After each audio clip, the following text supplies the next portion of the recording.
Welcome, teacher friend. I'm Lori. And I'm Melissa. We are two literacy educators in Baltimore. We want the best for all kids, and we know you do too. Our district recently adopted a new literacy curriculum, which meant a lot of change for everyone. Lori and I can't wait to keep learning about literacy with you today. Hi, everyone. Welcome to Literacy Podcast. Melissa and Lori love literacy. We are so thrilled to have our guests today. We've been wanting to talk about UDL, or Universal Design for Learning, and what it looks like in high quality instructional materials for quite some time.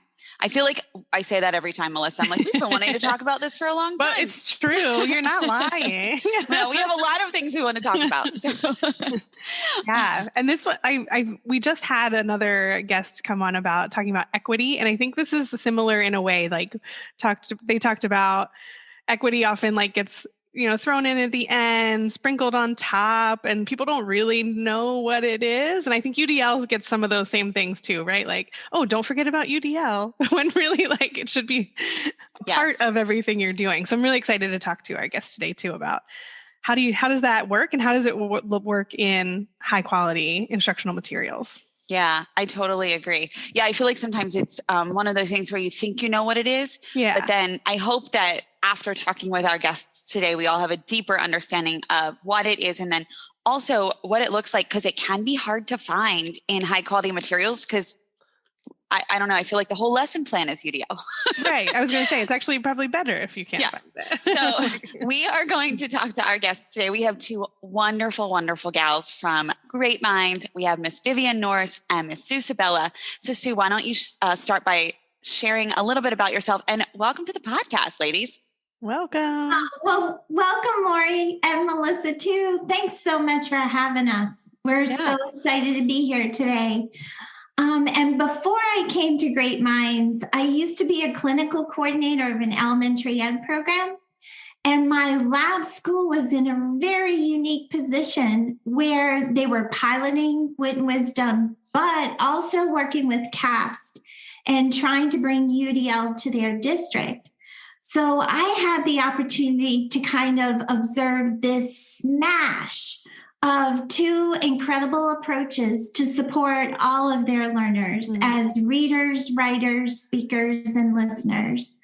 So it's so exciting to be with you here today. I'm currently working as an instinct teacher at Great Minds, finishing up that project. And then I'm also excited to become a curriculum writer.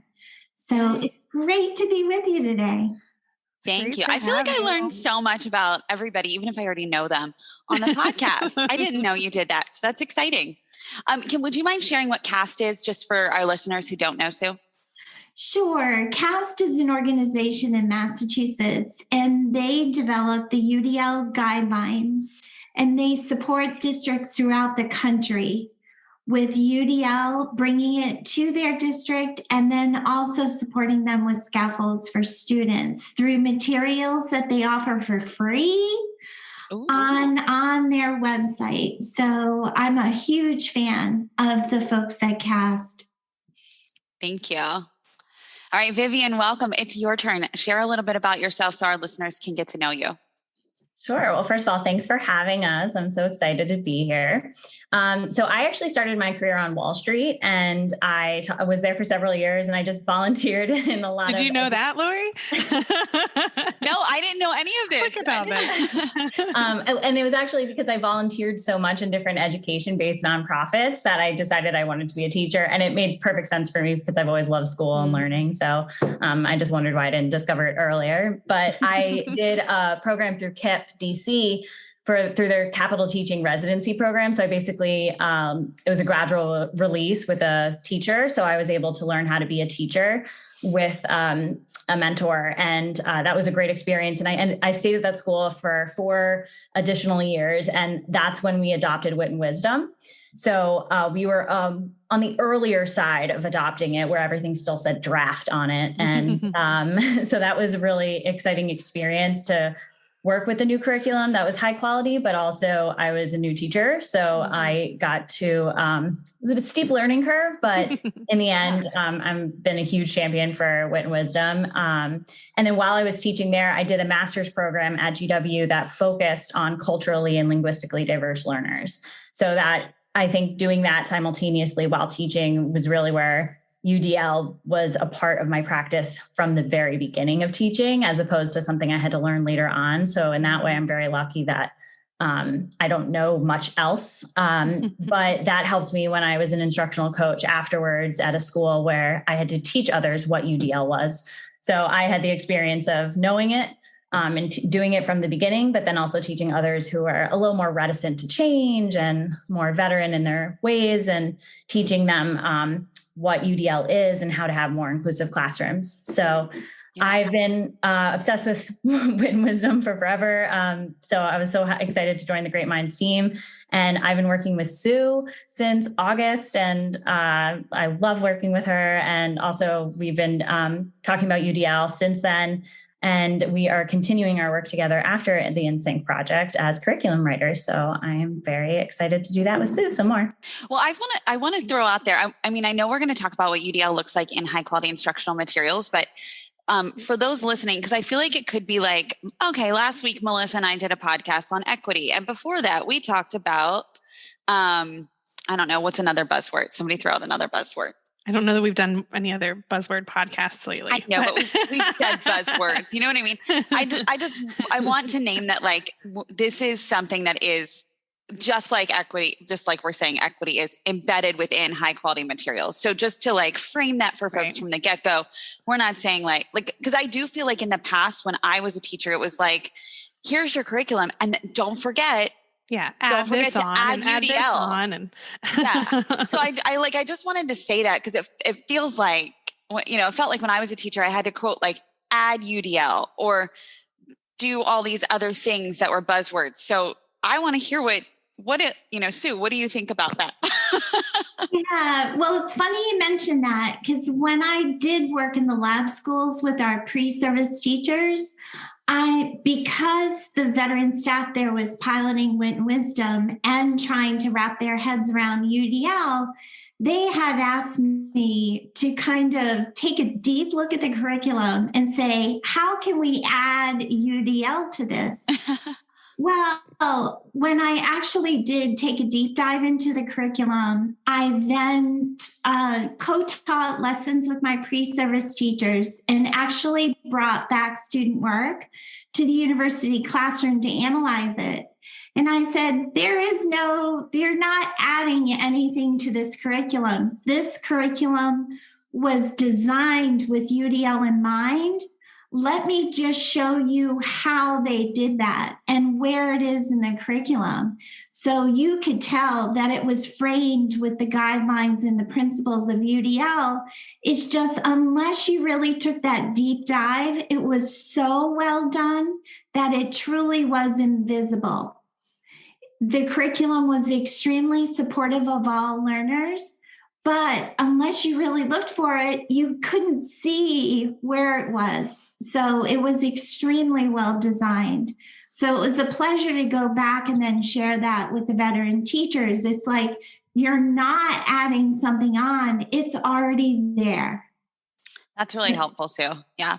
And I think the best way to start to understand UDL and how to look for it in high quality materials is to think about yourself as a learner. So before we start, I think it'd be really helpful if Lori and Melissa and Sue try to think of a word, and our listeners, think about a word or a phrase that describes yourself as an adult learner, whether that's yourself in a meeting or in like a staff meeting, or if it's yourself when you're, reading articles or new texts. How would you describe yourself as an adult learner? What a great question, Vivian. Who wants to be brave and go first? I don't know my word, but let me just talk it out and you guys can help me. Because I'm thinking, when you just said that in a meeting, and I actually realized it's even when I read or when I listen to a podcast or anything, I always have to be writing something, even if it's just doodling, literally, even if it's not related to it, I have to be like doing something with my hand. I don't know what that means, but I mean, often it's taking notes, but it's sometimes it is just like making sure I'm still moving while I'm listening or reading. I don't know what that is. I don't think there needs to be a word. Okay. I think that's fine. Just knowing that. What about you, Lori?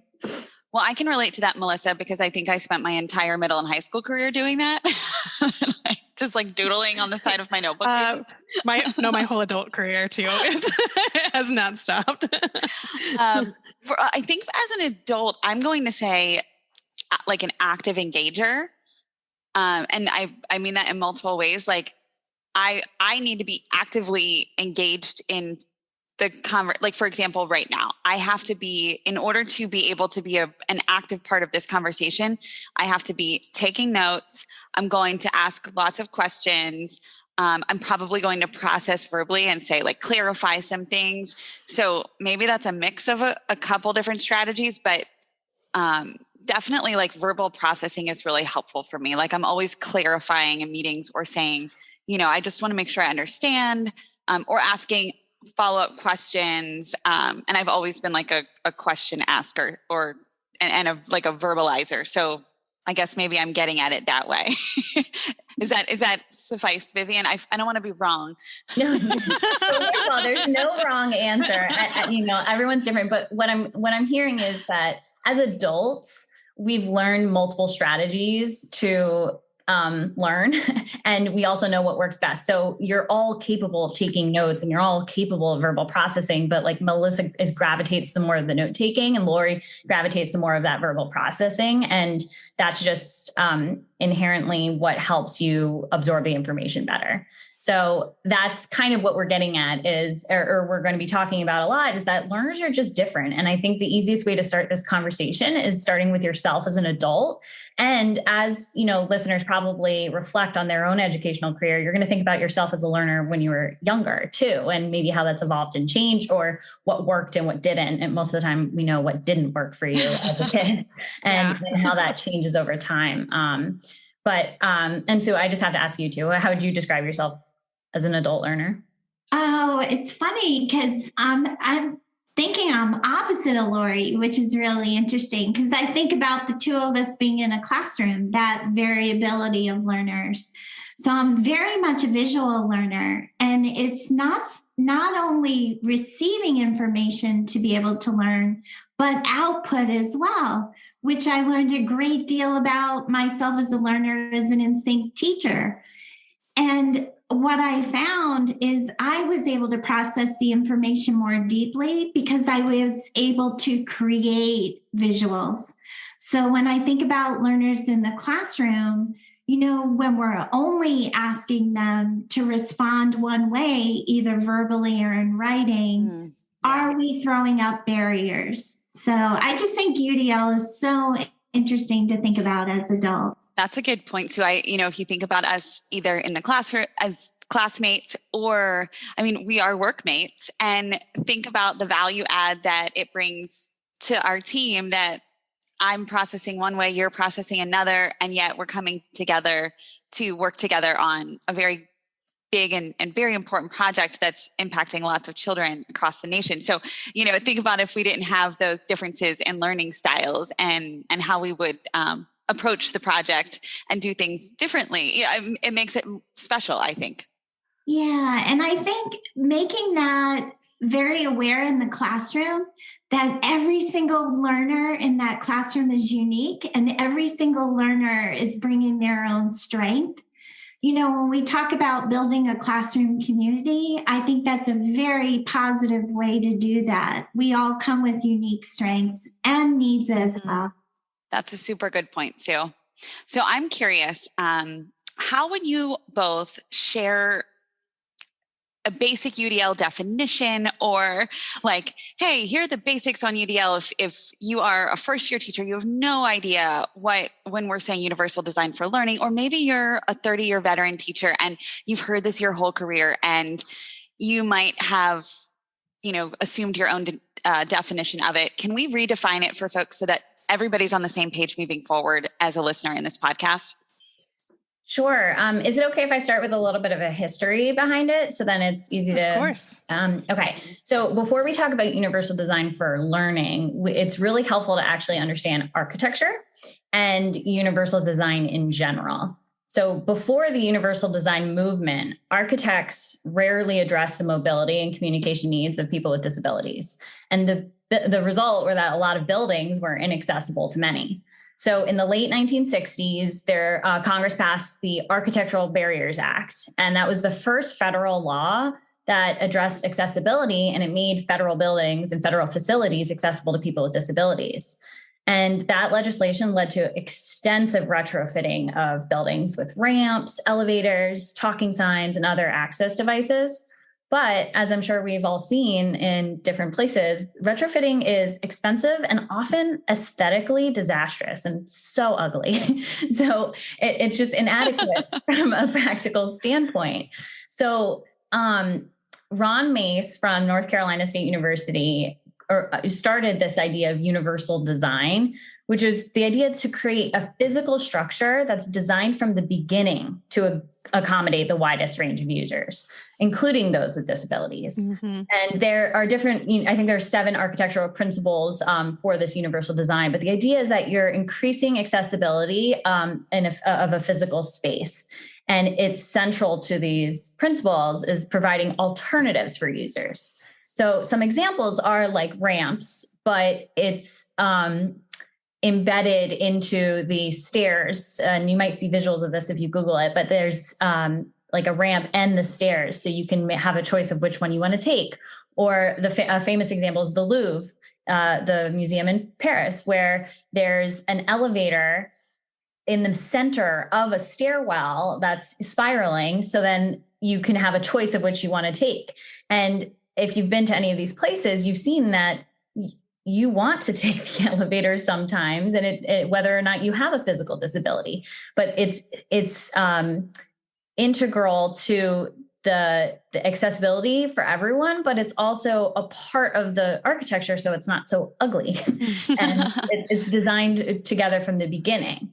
So the Americans, in 1990, the Americans with Disabilities Act expanded that mission, and it took it beyond just physical spaces and to technology, transportation, and so much more. So, like closed captioning in videos, or I think about like those OXO kitchen appliances, like can openers and things like that. And they're really grippy, and they're actually designed for people with arthritis. But I'm sure everybody has, some of those items in their kitchen, but it's designed with somebody who needs, higher accessibility in mind, but it's part of it as opposed to something you add on or retrofit later.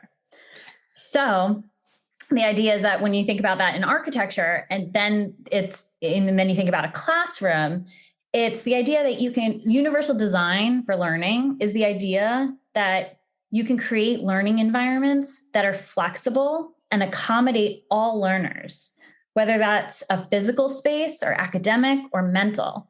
And it's flexible and accommodating from the beginning. So that's what UDL is, and Universal Design for Learning. And Sue kind of talked about this before, but the Center for Applied Special Technology, CAST, originated in 1984, and they originated to explore ways of new technologies to provide better educational experiences for students with disabilities. And they tested and refined their principles, priorities, and vision, so that way they can come to this understanding of how to improve education using flexible methods and materials. And that's where you have like the UDL framework and the Universal Design for Learning framework. I just have to say, those examples just made things so clear. So I really appreciate it. I had in my head, here in Baltimore, we have a lot of row homes, and they're like often up really high, like a lot of stairs to get to the front door. And you often see these like really, really horribly ugly ramps that are added when it's needed, right? Someone, gets in a wheelchair or whatever happens and it's needed. It's expensive. Like even if you wanted it to be more beautiful, like it's expensive. So it's hard. Yeah. So that's what I pictured in my head was like, oh yeah, like it would have been much easier from the beginning if it was designed with something in mind. So yeah, those are just really great real life examples that really help me to understand what does that mean for what a classroom could look like. Yeah. I'm hoping that one of you might be able to give a little dip into the 3 principles of UDL. I know when I was a teacher, I remember hearing these all the time, and I didn't exactly know what they all meant, but I tried really hard to do them. So I will admit that. And I feel so much better using a high quality curriculum because I'm like, oh, now I don't have to write all of this in, which, didn't make a lot of sense to do in the first place. So right. I'm hoping that you might share. I'm just going to call them out really quickly. So the 3 principles are engagement, representation, and action and expression. Yes. So, and when we think about ourselves as learners, I think one thing that helps me are analogies. So I Melissa was just saying about knowing how it's played out in real life. I think, I can give a couple examples of that too, to help those of you who remember better that way. But engagement is really why am I learning this? And the idea that learners differ markedly in the ways in which they can be engaged or motivated to learn. I think every teacher can relate to this and understand that every child connects or is engaged differently in the work. For sure. I mean, we just showed that, right? In our Exactly. And it's, each principle, there's a lot more extensive points that you can target. So if you're strong in one area, you can kind of focus on another. But that's generally what it is. It's the why am I learning this? And so then representation is the what am I learning? Are students able to access the learning? And that's the idea that learners differ in the ways that they perceive and comprehend information that is presented to them.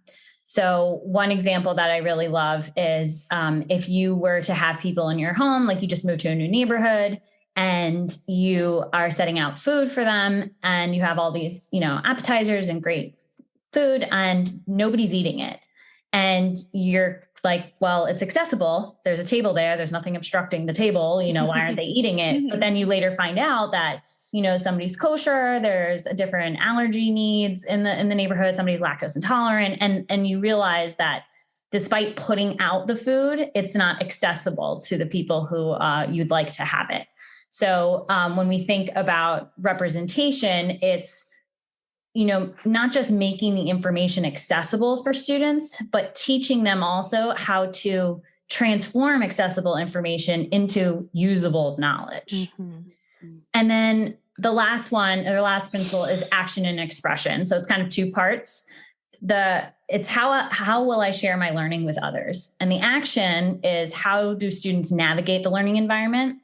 And expression is how students show what they know. And this bucket really kind of encompasses the idea that learners differ in the ways that they can navigate a learning environment and express what they know. Thank you for that.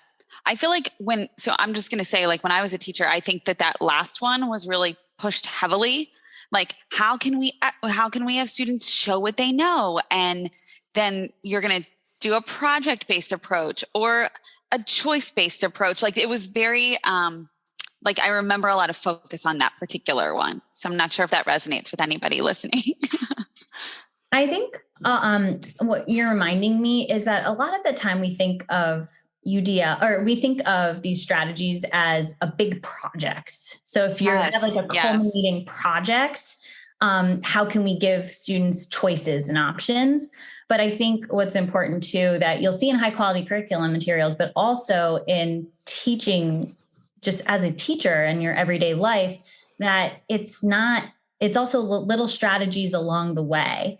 And another analogy I really love is think about when you get into a car, you adjust the mirror. If, you're sharing a car with somebody who's taller or shorter than you, you're adjusting the mirror, the side mirrors, the rear view mirror, and your seat a little bit, the steering wheel. And it's these tiny little adjustments.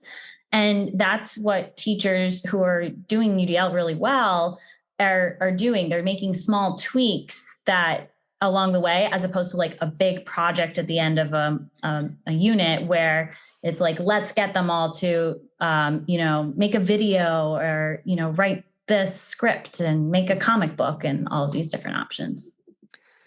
Vivian, when you were going through those 3, I was thinking, oftentimes I think UDL gets put in a bucket with, special education or, ESOL and English learners. And when you went through those 3, and I'm assuming that you all agree with me on this, I was every learner could have a moment of whatever is being presented where they're for some reason, this isn't connecting, right? This isn't connecting to me, or I'm not able to do this no matter what, right? And I'm just wondering if you all would agree to that point or have thoughts about it. I definitely would love Sue to elaborate on this idea of learner variability, but I think that's why we start off with thinking about yourselves as a learner, because it's not just limited to those with various needs. It's just the reality that we're all different. Yeah. And also for teachers, it's impossible to individualize every aspect of your lesson for all, 30 personalities that you have in a classroom. So it's kind of marrying those two ideas, is that every learner is different, but also how do you teach them all in the same room at the same time? Yeah. And learner variability, if I had a banner on the wall of rooms, those would be the two words on my banner. I've been an educator for 34 years, and I was so fortunate to start my career as the regular education side of an inclusion classroom for 8 years.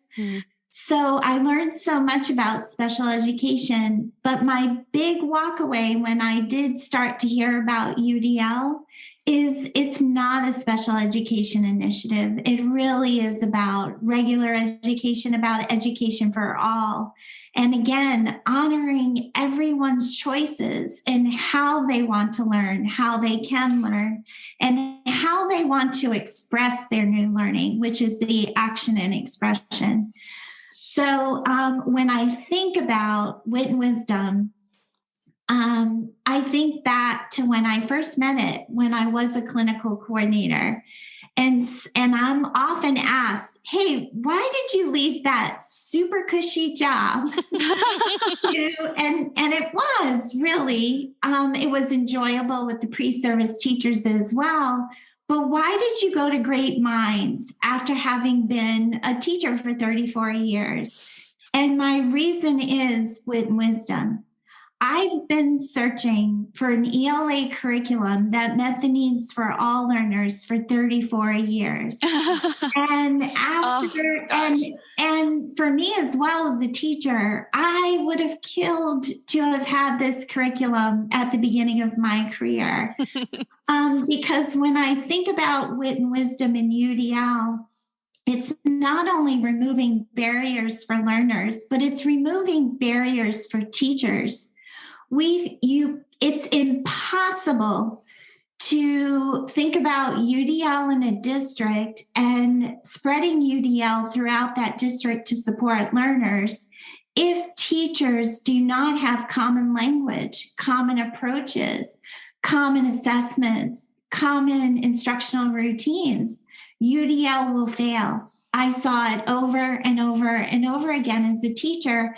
And that's when it did end up in that special ed bucket that Melissa talked about.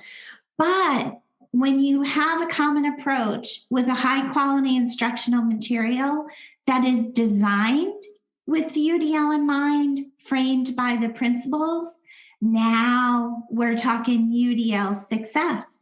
So for me, it comes down to high quality instructional materials, professional development that teaches teachers how to use those instructional materials.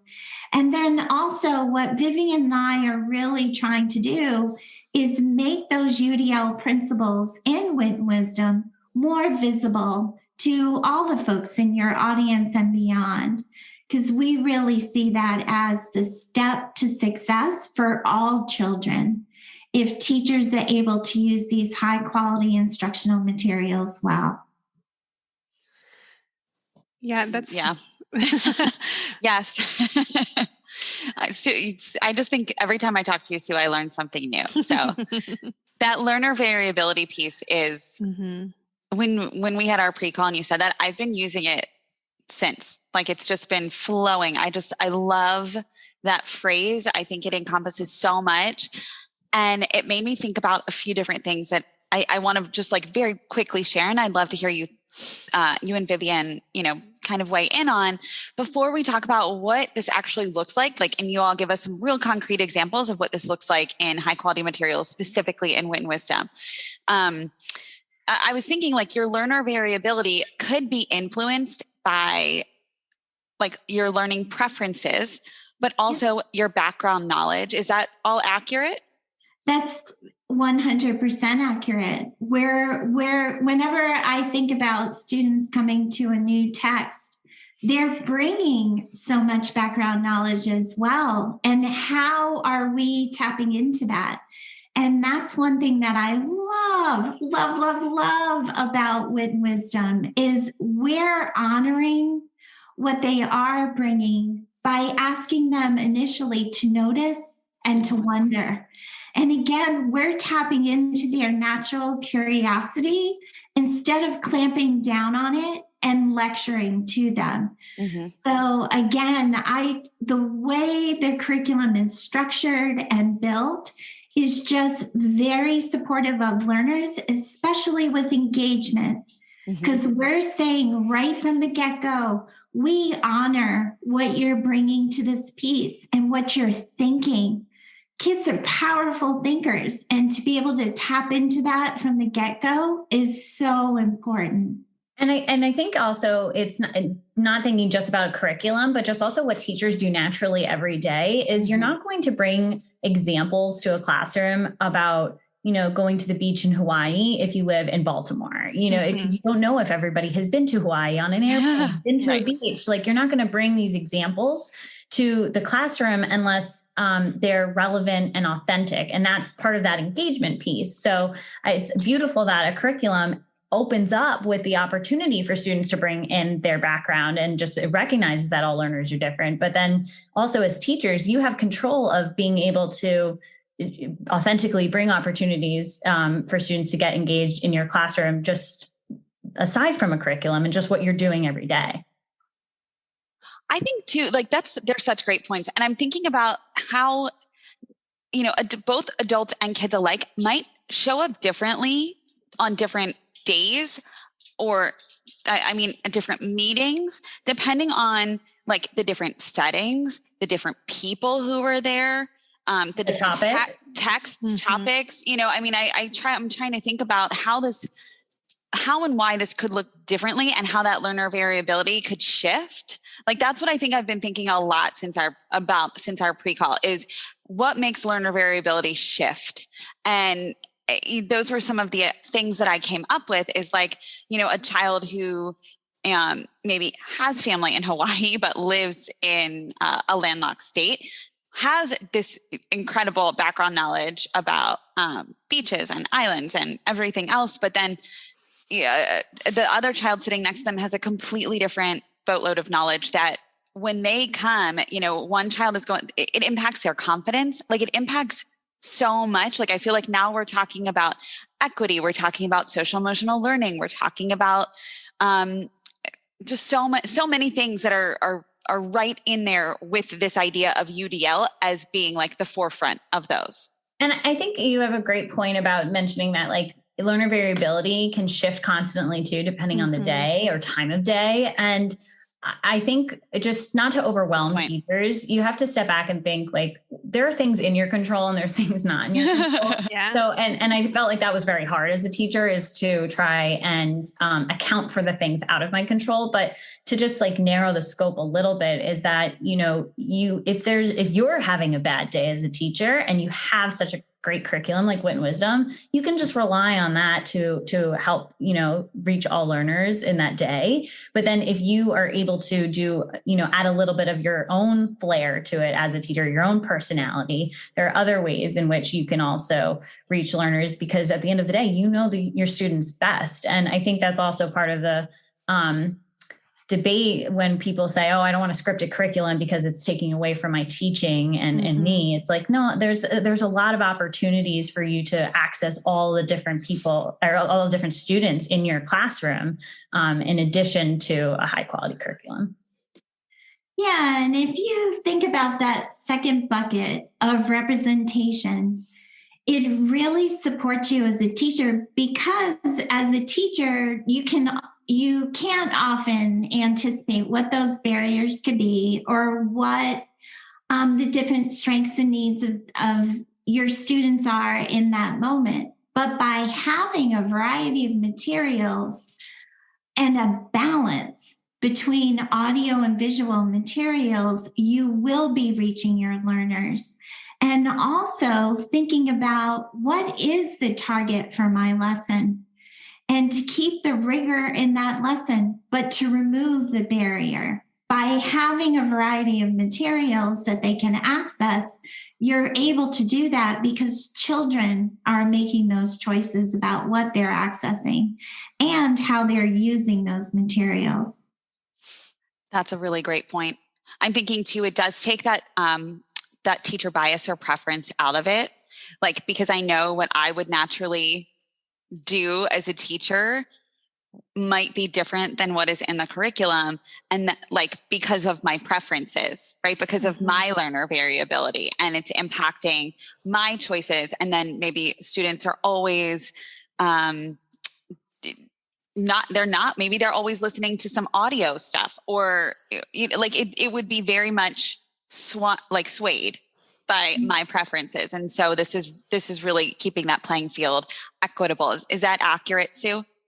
Totally. Like, I'm even picturing if the goal for the lesson is comprehension, say it's comprehension of a speech, for the child to be able to have the printed text in front of them, but if they're also aided by an audio version as well, the goal is comprehension. The goal in that lesson is not decoding or perhaps fluency, but is comprehension. That is removing the barrier to achieving the goal of comprehension by adding that audio feature, which is available if you're using a variety of high engaging texts. So again, I go back to what you said, Lori. By having that balance, you're supporting all learners, because then they're able to tap into what they need. But to present materials in only one format, you're throwing up this barrier without even realizing that you are. And what I love about Wit and Wisdom is they're taking that into consideration by curating engaging texts in a variety of formats right from the get-go. So that's why I'm a big fan as well. So Sue, I'm ready to start hearing about examples from the curriculum. I just had in my head, like, I don't know if any of you taught with like an old textbook at some point, and those textbooks for the teacher edition would have all the boxes that are like, here's UDL here, here's oh my here. gosh, yes, I forgot about those. Thanks, Melissa. Yeah, but Wit and Wisdom doesn't have that, and I think it's a good thing. I'm not saying that is a bad thing, but I think what you're saying, like it's in there, but we don't have those big shout out boxes to say that it's there. So I'm just wondering if you could like help our listeners to see like where does it exist, even if it's not called out in a box. And I'll say quickly that those little boxes are ugly, just like retrofitting a building. Oh, I know. Yeah. And there's so many of them, and there's like very distracting. Very distracting. Yeah, and when you look at Wit and Wisdom K through 8, the one thing that hops out at me that's not so invisible but extremely supportive of all learners and all teachers is that Wit and Wisdom lessons use a consistent structure across modules and across grade levels. This structure includes a very clear introduction to new learning, clearly designated learning experiences that balance content and craft, frequent opportunities for formative assessment and reflection, and also a closure that provides summary of learning.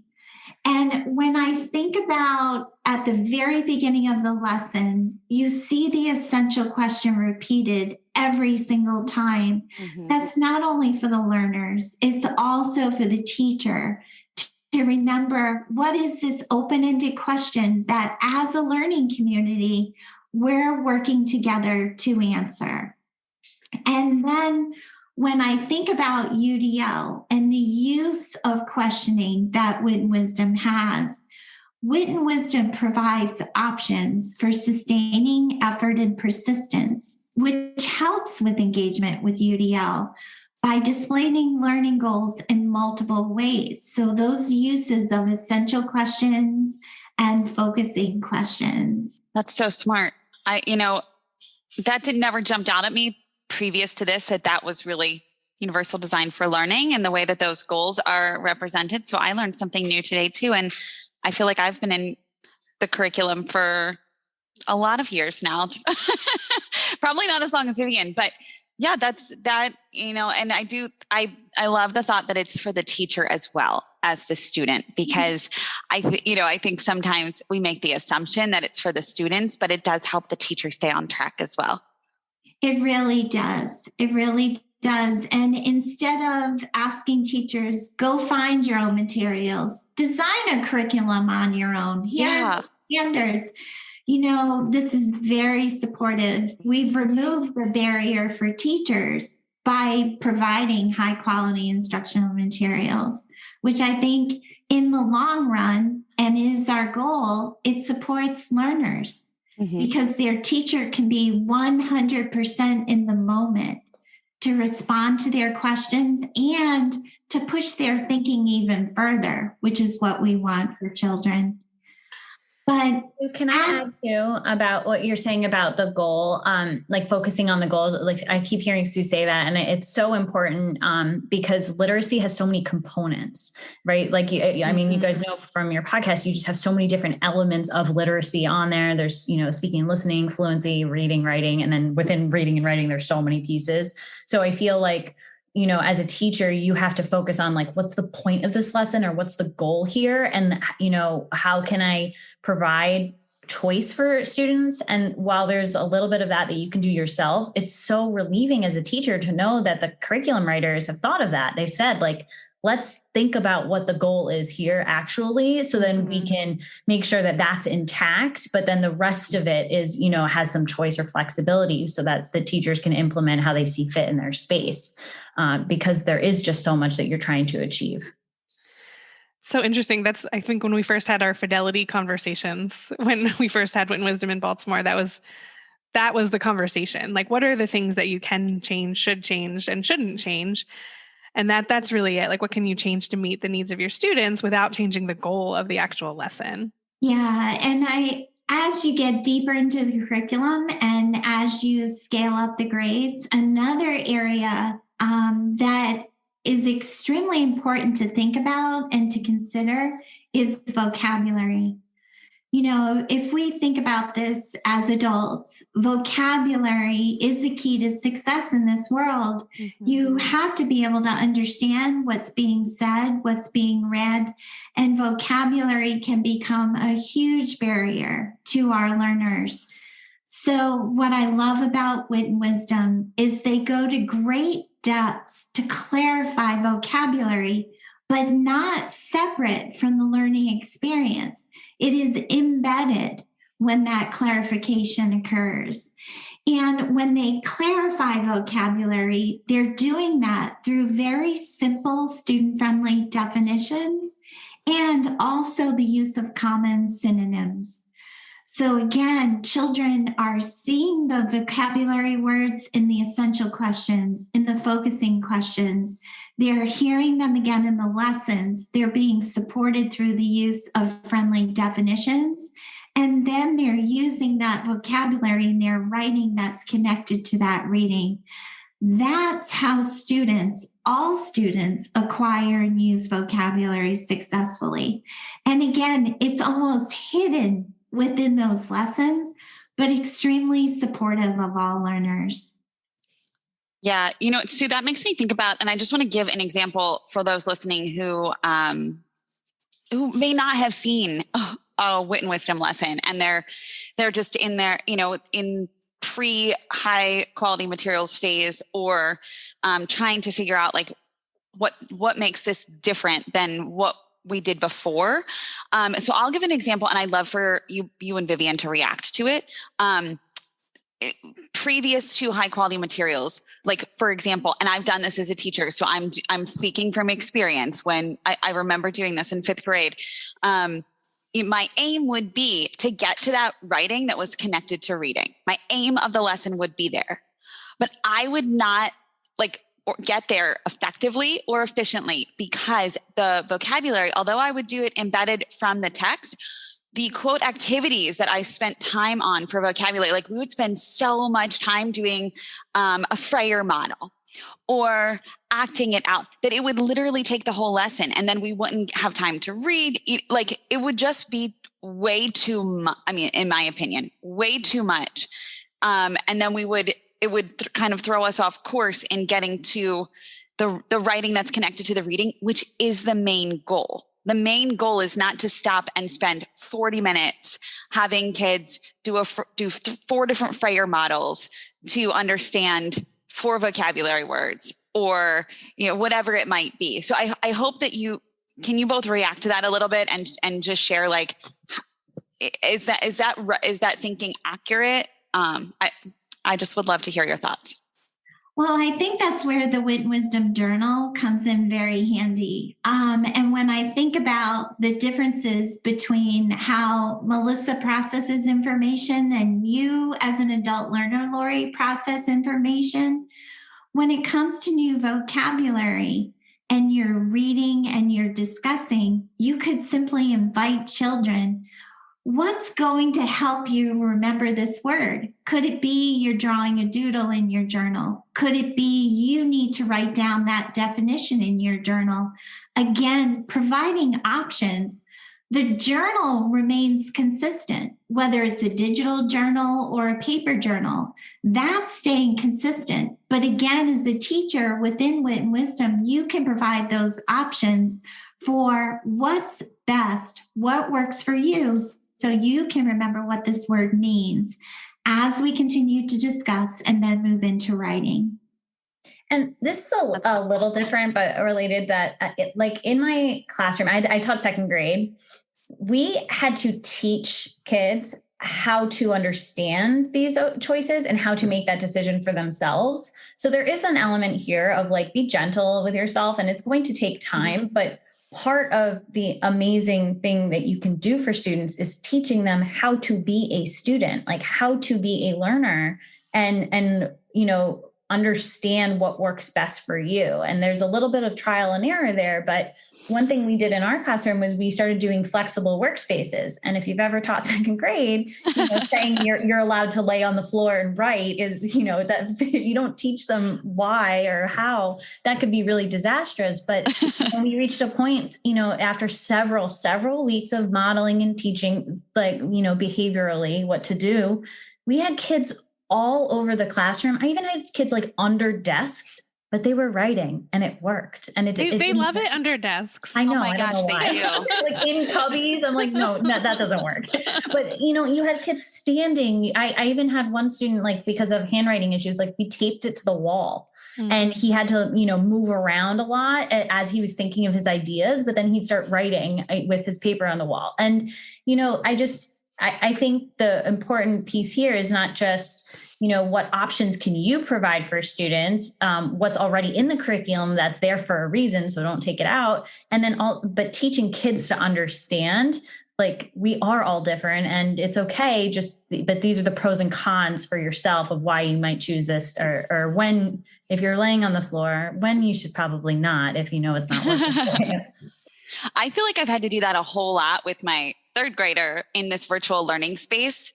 Like, I will say it is really hard for me, and I've noticed for her, which I've had to point out, for her to read something and then comprehend it without being able to like annotate or take notes. Like, to go from the computer to a paper, it's a skill that has not been taught before.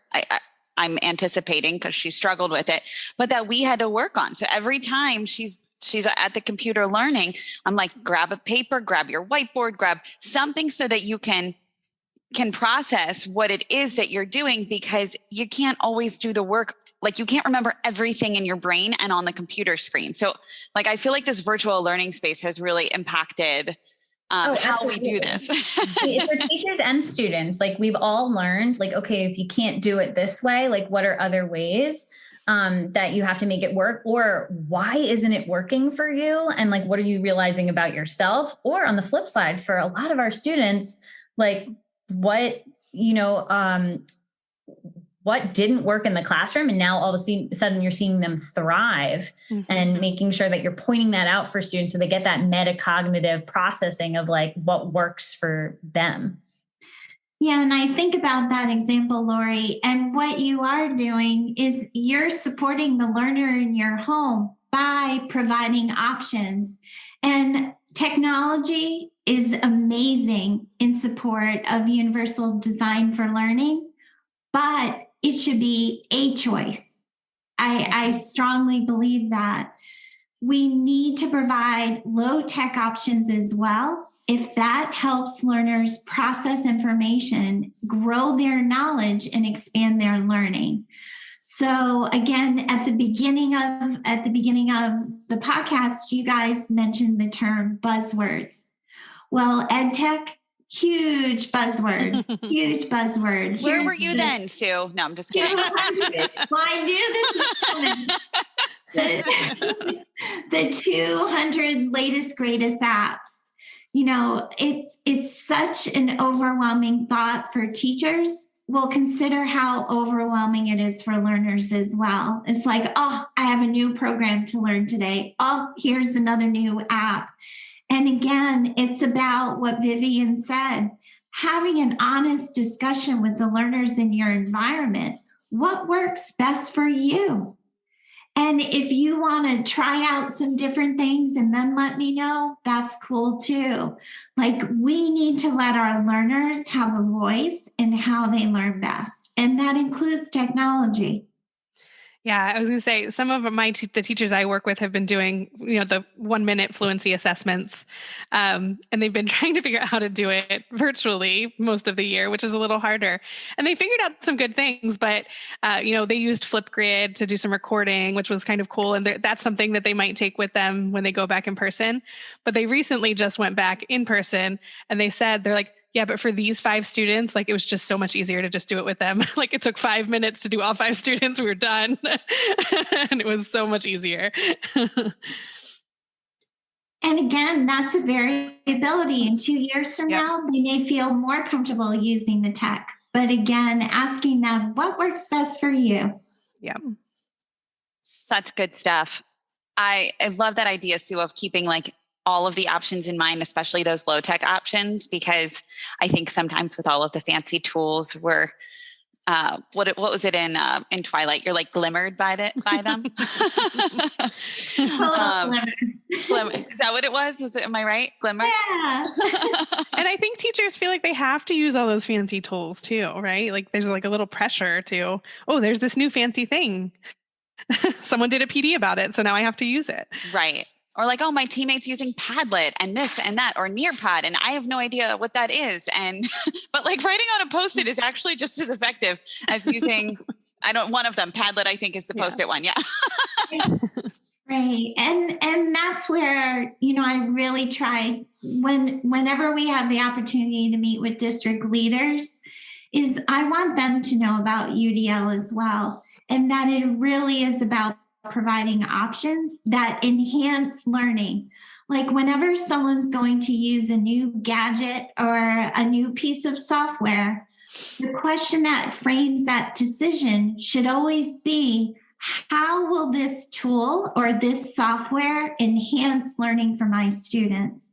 Because even something as simple as Google Doc, it can be used well, and we all know we can use it very poorly as well too. Google Doc was used so learners can collaborate. Whenever we're asking learners to fill out a Google Doc independently, right away, we're diminishing the power of that tool. So I always try to use that question to frame my decision-making when it comes to tech use in the classroom.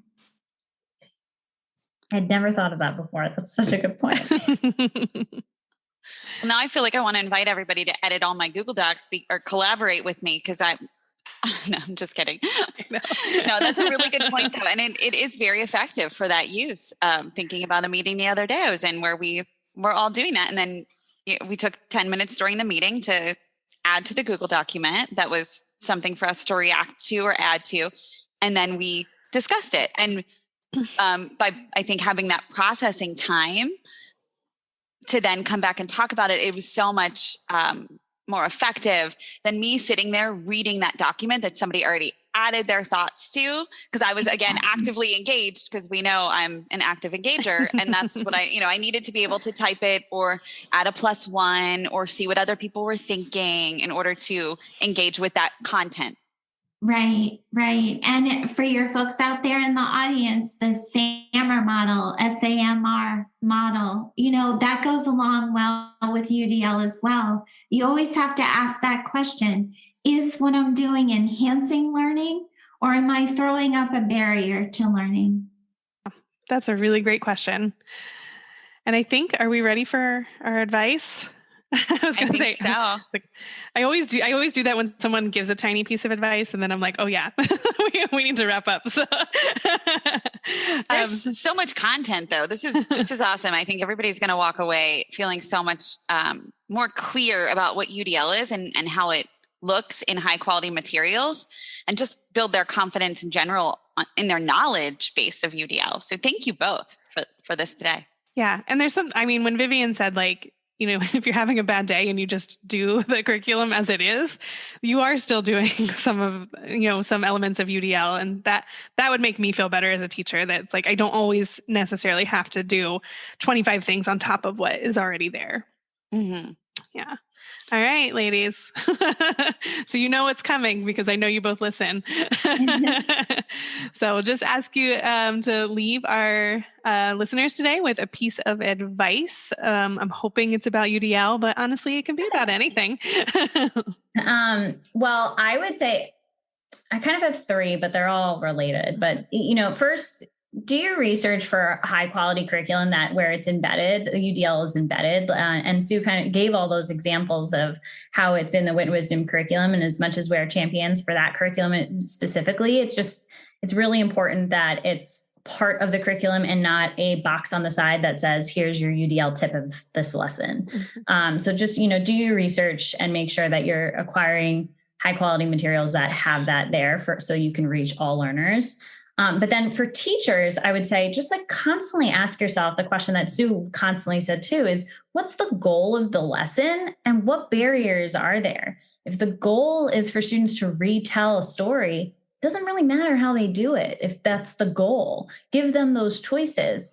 Or when you think about the barrier, a lot of times it's in hindsight, but if you have a student that constantly is so engaged in discussions, but they fall apart when they go to write, maybe you should give them another alternative to writing and see what they can produce, because they're able to express their ideas differently. So like really asking yourself, what's the goal of the lesson and what are the barriers? That's what I would say to teachers. And then for administrators and district level, I hear this constantly on the podcast, and I think Sue started off saying this as well. It's just make sure everybody has a common understanding and shared language of what UDL is, mm-hmm. and understanding examples, whether it's studying the curriculum and looking at it together, or videotaping a teacher and having everybody watch and observe and notice and wonder about it. But just that shared common understanding and knowledge is going to benefit everybody in the long run when talking about this and making it more seamless in your classroom. That's so helpful. And I would love to reach out to district and also state level leaders when it comes to thinking about curriculum. And I think about the money that is heading towards states to support learners, especially mm-hmm. with quote unquote filling those gaps. So I'd really love to challenge them to consider UDL as they lead adult learners, educators.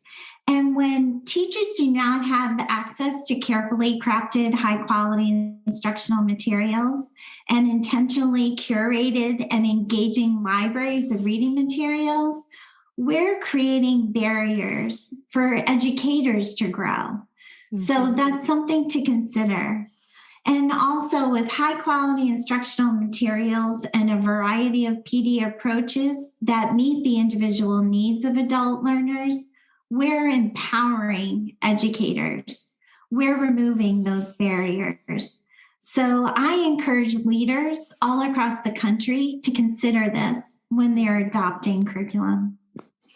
I'm so glad that you named that, Sue, because I mean, especially the quote unquote filling those gaps. I mean, my heart will be broken for any district that is like, I'm purchasing this digital tool to, like, I feel like in the sight of this like virtual space, and Melissa and I talk about this all the time, like we've lost a little bit of the vision on what literacy instruction should be, grounded in the science of reading. We've tried to be like, oh, but this is a great virtual tool, or this is a great virtual thing that students could use to quote catch up or fill gaps. And it drives me insane. We need to do like a whole nother podcast, Melissa, on. I'm putting a big star next to this in my notes because we could talk for like another hour about this, but we won't. We'll let Sue and Vivian continue on with their workday.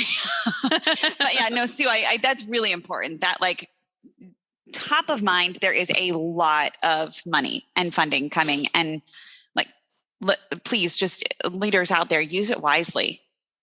And think of all learners. Yeah. Well, thank you both so much. Learned a lot from this podcast, and it was great to meet you all since I didn't know you before, like Lori did. Apparently, I didn't even really know you. So it was great to talk to you both. And as Sue said at the beginning, we loved getting the word out there about UDL to more and more people. So it was great chatting with you. Yeah, thank you. And I know Vivian, you listen to every podcast because you shared pre-baby, you were listening to the podcast, and Vivian would send me messages like, I really loved this one. And now like post-baby, you're trying to consume content in a way that's accessible, and podcasts are it for you. So I feel like you're going to listen to your voice on this podcast and just be like so thrilled that you were like, it's going to be so funny. And I feel like a celebrity. I really do. And everyone should be listening to the other episodes as well. They're really insightful. Well, thank you for that. And thank you both for being here. We really can't thank you enough for giving us, an hour plus of your day today. So thank you. Yeah, thank you both. And thank you both for the work that you do. It's so powerful. We appreciate that too. All right. Have a wonderful day.